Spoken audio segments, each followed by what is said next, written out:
Imagine getting paid just for sharing your thoughts on products and services you use every day. With Survey Junkie, it's that simple.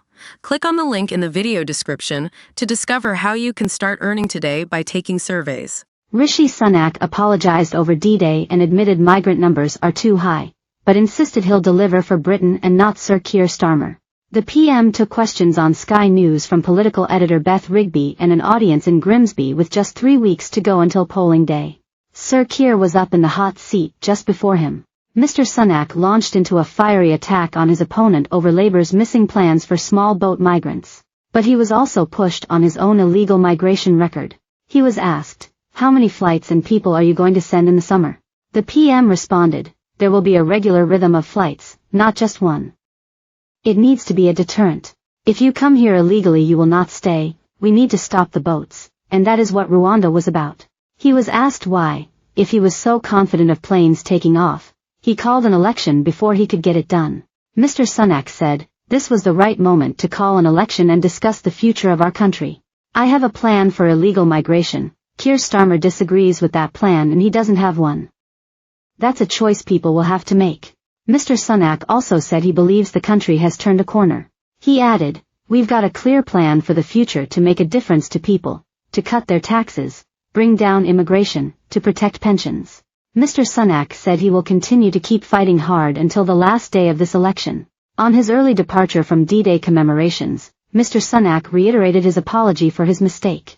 He continued, "I was incredibly sad to have caused people hurt and upset. That was the last thing that I wanted to do. I hope people can find it in their hearts to forgive me." Mr. Sunak said he has spoken to veterans about his party's work to help them. He answered questions about the 5 pledges he made in January 2023. Mr. Sunak said, "The most important priority was the first one, because when I got this job, inflation was at 11% and I think everyone knows the last few years have been difficult, the impact that was having on all your bills." By Harry Cole. NO Prime Minister wants to be asked if they deserve their P45 live on TV. But them's the breaks, as one of Rishi Sunak's more famous predecessors once said. But that wasn't even the worst of it for the troubled Tory leader, as Sky's Beth Rigby gave him a fairly brutal homework marking session. The painful run-through of his 5 pledges left the PM forced to admit that the boats are still coming, debt is rising and the NHS waiting lists are not coming down. While Starmer clearly came a bit more pumped up than the BBC debate last week, the PM looked deflated and bruised after a rough week after his D-Day mess. The spark that he had when duffing up his Labour opponent a week ago had disappeared and there was a distinct low-energy vibe to Sunak's outing tonight. Not even extolling his love of sugar could give the PM a bit of a rush.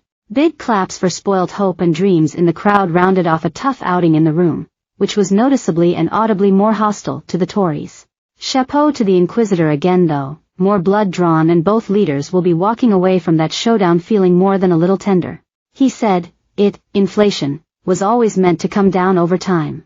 Mr. Sunak also faced questions about rising NHS waiting lists, up to 7.54 million from the 7.21 million level when he made the pledge. "We've not made as much progress on cutting waiting lists as I would have liked," the PM said.